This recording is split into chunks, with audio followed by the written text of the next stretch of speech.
Welcome back, everyone. Josiah here with Trade by Numbers.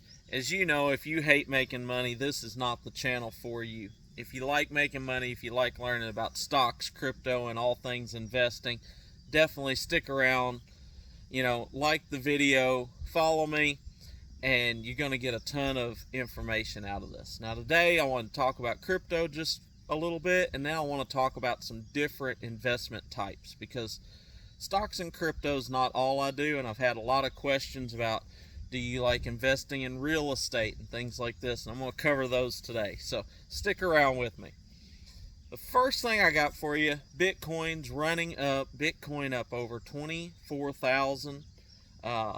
It's pushing up. It's getting real close to that 25,000 mark, which I think there's a good chance if we break that 25,000 that we're going to be looking at moving up to about a $28,000 Bitcoin. I definitely think that's possible. Waiting to see how those resistance lines hold and see what happens there. But I'm keeping a close eye on it. We sold our XLM yesterday. I mentioned that on last night's video. And we made 20% on that trade. Did very well. Still holding my Cardano. I said I was looking for Cardano to push up. Cardano's up to 54 cents, which is a 20% gain on our Cardano so far. If Bitcoin shows any weakness at all, I'm going to go ahead and cut that position. But as long as it's running up, we'll see where Cardano goes. We'll see how much we can make out of it.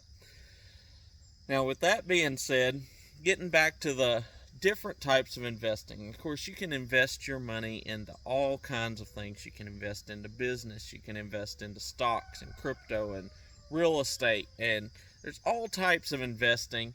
I've had a lot of people ask me about real estate investing, and I love investing in real estate. In fact, real estate is by far my number one holding. I have a larger position in real estate than anything else in my portfolio. But you have to, if you want to invest smart and you want your money to work as hard as it possibly can, you need to invest where you're going to get the most bang for your buck. Right now, I'm not buying much real estate because real estate's up. Now, if I run across a good deal, absolutely. I shot a video here just a little while back where I just closed on a 3-bed, 2-bath, double wide trailer sitting on an acre. It's a really great property, and I got that at a really good deal. But for the most part, I think that real estate is too high right now, and I definitely believe there's a real estate crash coming, and I'm holding out for that. However, stocks, crypto, they're down. That's why I report on them so much right now, is because that's what I'm mostly into right now, because they're beat down, they're at a great value.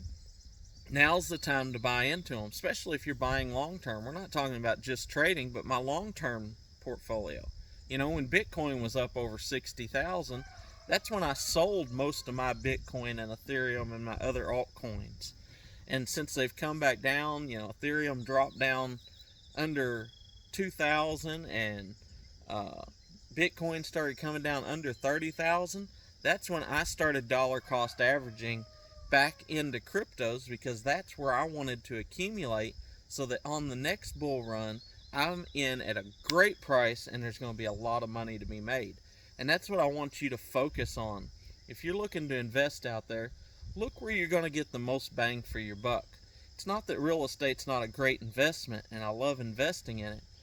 But if you're looking to do real estate right now, most of what I've been doing recently is actually just like master leases with a purchase option. That way, a year, 2 years down the road, real estate comes back down. I already have the property. I'm already leasing the property out. I'm making that passive income. And if I want to buy that after the market comes down, then we can renegotiate the purchase price based on something that I feel is a little bit more fair for the property. I don't want to go out and pay when I think that properties are up at least 20-30%. I don't want to pay that premium just for them to crash and be negative 20-30% from my purchase price. And that's why I'm just not buying much real estate now. So definitely, if you're out there investing, make sure you're always looking into that. Where am I going to get the most bang for my buck?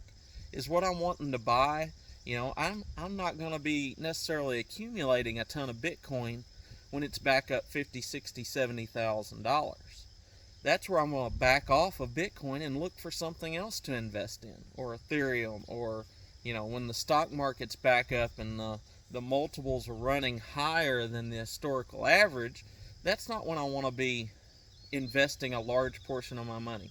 Now, it doesn't mean you can't have a minimum that you're always kind of dollar cost averaging into, but you got to kind of set yourself up to where the bulk of your money is going where there's the most potential. And that's another thing about dollar cost averaging with stocks and crypto. And the reason I talk about it is because if you're just starting out, or even if you're a seasoned investor, a lot of times you don't really understand all the nuances that go on out there. If you're building a business, you have to come up with a service or a product, and you've got to be able to find the customer for that product. You've got to be able to sell that product. Where stocks and crypto is very one-sided. If you're willing to put in the work, you just open up your computer, you find the stocks and crypto you want. There's no finding clients, there's no finding people to buy your product, there's no finding people to buy your service, there's no coming up with a product or a service. It's something you can get into with very little startup money. Put $100 in and start trading. It's something you can do, as well as you don't have to have all that headache like building a business. And that's why I think that stocks and crypto markets is the best investment for someone out there getting started.